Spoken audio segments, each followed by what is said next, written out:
Salut les amis, Super Evil Freddy's dans sa housse, car ça caille sec aujourd'hui. Et ça y est, le moment de l'année où tu as dû supporter ton vieil oncle raciste autour de la dinde du daron est enfin derrière toi. Bien sûr. Le vieil obèse barbu a-t-il carré son gros cul flasque dans ta cheminée pour remplir de cadeaux tes chaussons encore sointants de sueur d'orteil? Ou est-il plutôt venu te broyer la gueule avec sa hotte pour les innombrables dick pics que tu as envoyés à ta voisine Ernestine? Il y a des films qu'on calcule rien qu'en reluquant la jaquette. Ce n'est pas mon ami Flo qui me contredira. Parfois, c'est même simplement le titre. Si je lis « Viens faire du jokari dans mon calbut », je m'attends rarement à voir un drame social. J'ai jamais appris à lire. Alors autant vous dire qu'en sortant le boîtier de Christmas Evil, avec son Père Noël brandissant une hache devant une poupée décapitée, j'avais une idée assez précise de ce que j'allais voir. Et pourtant, il y a mensonge sur la marchandise, car Christmas Evil n'est pas le slasher générique que nous vend la promo. Joyeux Noël. Mais non, joyeux Noël. Joyeux Noël.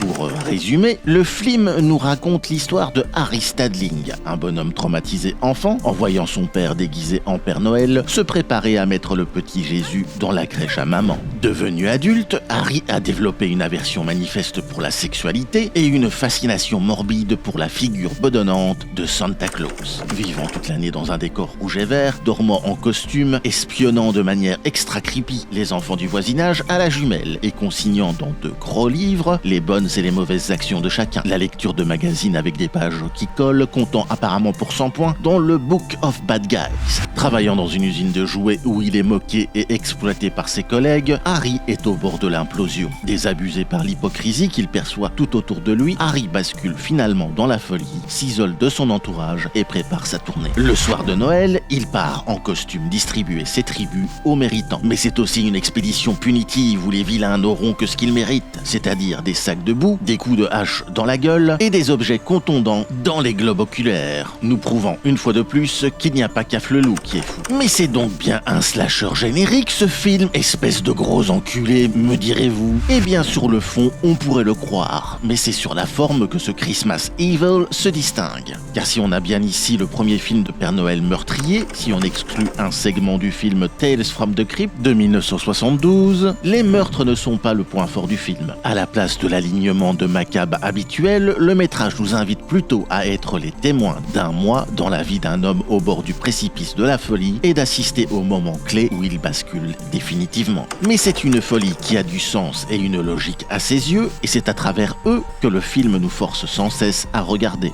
Un procédé qui n'est pas sans rappeler un certain Taxi Driver, sorti 4 ans plus tôt, toute proportion gardée, bien sûr, Lewis Jackson, le réalisateur, n'ayant ni le talent ou le budget de Scorsese. On se retrouve donc devant une analyse de personnages désaxés plus complexe qu'il n'y paraît, et qui bizarrement m'a fait penser au journal vidéo de Ricardo Lopez, un jeune homme qui a tenté d'assassiner la chanteuse Björk en 1996 et qui s'est suicidé en face caméra, le bonhomme ayant tenu pendant 6 mois un journal vidéo où on peut le voir doucement virer de garçon un peu simple à dangereux déséquilibré. Et c'est exactement ce que Christmas Evil parvient à faire en 1h30, car Harry Stadling est un bad guy qui n'a rien de classique. C'est au fond quelqu'un de bon, de sincère, mais qui a une vision du monde totalement binaire, tout comme le Père Noël qu'il décide d'incarner. Un homme révolté par l'hypocrisie, le cynisme et le jeu des apparences de ce que Noël représente aujourd'hui dans une société déshumanisée et consumériste. S'il y a un autre méchant de cinéma dont on peut le rapprocher, c'est le John Doe de Seven,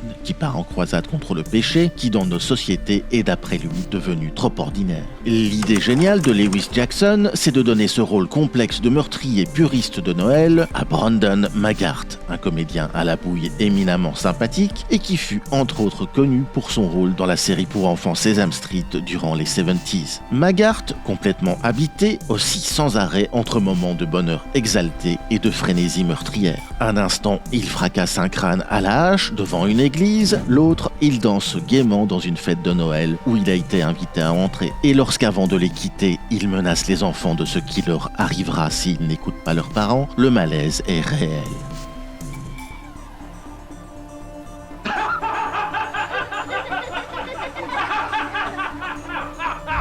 Christmas Evil est un micro-budget et cela se sent. Malgré tout, grâce à l'ingéniosité de son équipe technique, qui crée par exemple de la fausse neige avec des confettis de sacs en plastique, et surtout avec le concours de Ricardo Aronovich, génial chef opérateur de Hugo Santiago Costa Gavras ou encore Raoul Ruiz, Lewis Jackson arrive à distiller dans ce New York déliquescent de la fin des 70s une ambiance poisseuse et irréelle à la fois, parvenant par cette même toile de fond à rendre palpable l'aliénation progressive de son protagoniste. Et sa conclusion, si elle peut prêter à sourire de prime abord, est juste assez kitsch et ambiguë pour laisser libre cours à l'interprétation du spectateur. Film sorti avec grande difficulté, détesté par le public qui cherchait dans le film ce qui n'y était pas, et qui se faisant passer à côté de l'expérience qu'on lui proposait, You Better Watch Out est un échec commercial dont les droits d'exploitation resteront longtemps dans les limbes. Un film invisible qui sera pourtant souvent couvert de louanges par d'autres metteurs en scène.